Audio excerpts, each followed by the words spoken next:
Hi everyone. నేను ఈరోజు work చేసుకుంటూ ఉంటుంటే ఇంట్లో సడన్గా బయట అంటే అమ్ముకునే వాళ్ళు వచ్చారనమాట. నేను దాంట్లో ఒక 4 ఐటమ్స్ తీసుకున్నాను. అండ్ ఫస్ట్ వన్ వచ్చేసి పుల్కా కాల్చుకునేదనమాట.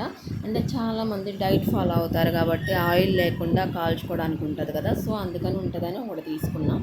అండ్ దీని మీద ఇంకోటి ఏంటంటే కబాబ్స్ కూడా కాల్చుకోవచ్చు నిప్పుల మీద పెట్టుకోవడానికి అని ఒకటి ట్రై చేద్దామని ఒకటి తీసుకున్నాను. అండ్ సెకండ్ ఐటమ్ వచ్చేసి మనకు పండగల సీజన్ వస్తుంది కాబట్టి కజ్జికాయలు చేసుకోవడానికని ఒకటి తీసుకున్నాను. అండ్ కజ్జికాయలు చేసుకునేది ఏంటంటే ఇప్పుడున్న వాళ్ళకి ప్రెజెంట్ చాలామందికి తెలిసి ఉండదు, 90s కిడ్స్ వాళ్ళకైతే తెలిసి ఉంటుంది. సో అందుకని నేను ఒకటి తీసుకున్నాను. ఇది సెకండ్ ఐటమ్. ఇంకా థర్డ్ ఐటమ్ ఏంటంటే మనం ఇంట్లో ఎప్పుడూ పిల్లలకి ఇష్టంగా తొందరగా ప్రిపేర్ చేయడానికి గవ్వలు చేస్తాం కదా, సో గవ్వలు రుద్దడానికి చెక్క మాది పాడైపోయింది, అందుకని నేను ఒకటి ఉంటుందిలే అని తీసుకున్నాను. అండ్ ఇంకోటి ఏంటంటే మెయిన్ థింగ్ మనకు కావాల్సింది పిండి జల్లెడ. ఏదైనా పిండి వంటలు చేసేటప్పుడు పిండి జల్లెడ కావాలి కాబట్టి మాది ఇదివరకు పాతది ఉంది. కాకపోతే మాది పాతది ఏంటంటే 3 లేయర్లుగా వస్తుంది అనమాట. ఒకటి పిండి జల్లించుకోవడానికి, రవ్వ జల్లించుకోవడానికి, కారం జల్లించుకోవడానికి అలా వస్తాయి అన్నమాట.